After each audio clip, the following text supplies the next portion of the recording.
Hi students, in this video you are going to learn where African slavery existed in English colonies. So where did they live? Where did the slaves live? The short answer is everywhere.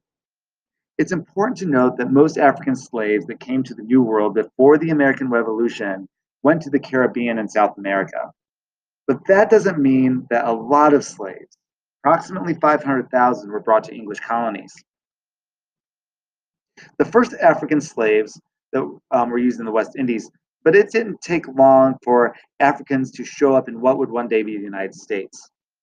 Some Africans were brought to Jamestown in 1619, and even though slaves showed up early, African slavery really didn't take off on the mainland until colonists from the Caribbean moved to the Carolinas.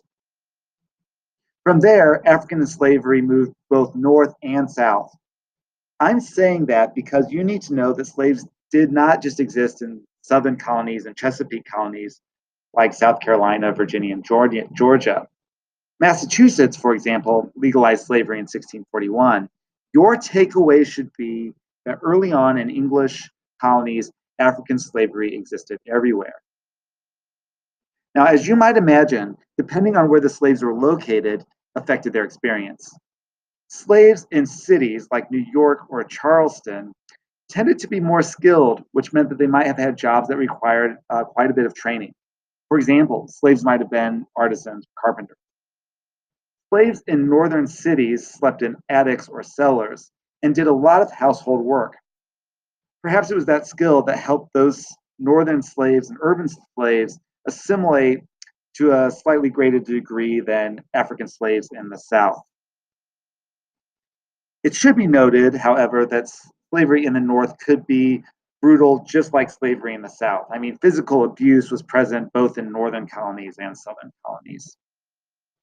Now, slaves in the Chesapeake and Southern Atlantic and the West Indies, their work tended to be focused on agriculture. And the nature of agricultural work in rural areas meant that the slaves did not necessarily need the same amount of training as some slaves in urban areas. Therefore, the slaves in rural areas were probably seen as less valuable. Now, as you probably know, even though slavery existed in all of the English colonies, slavery was much more widespread in the South than on small New England farms. In other words, there were more slaves in the emerging plantation systems of the Chesapeake and the Southern colonies than there were in the North. So that's that. Now that you've watched this video, you should be able to say where the slaves lived in the English colonies and talk about how the slaves' various locations affected their lives. Thanks for watching.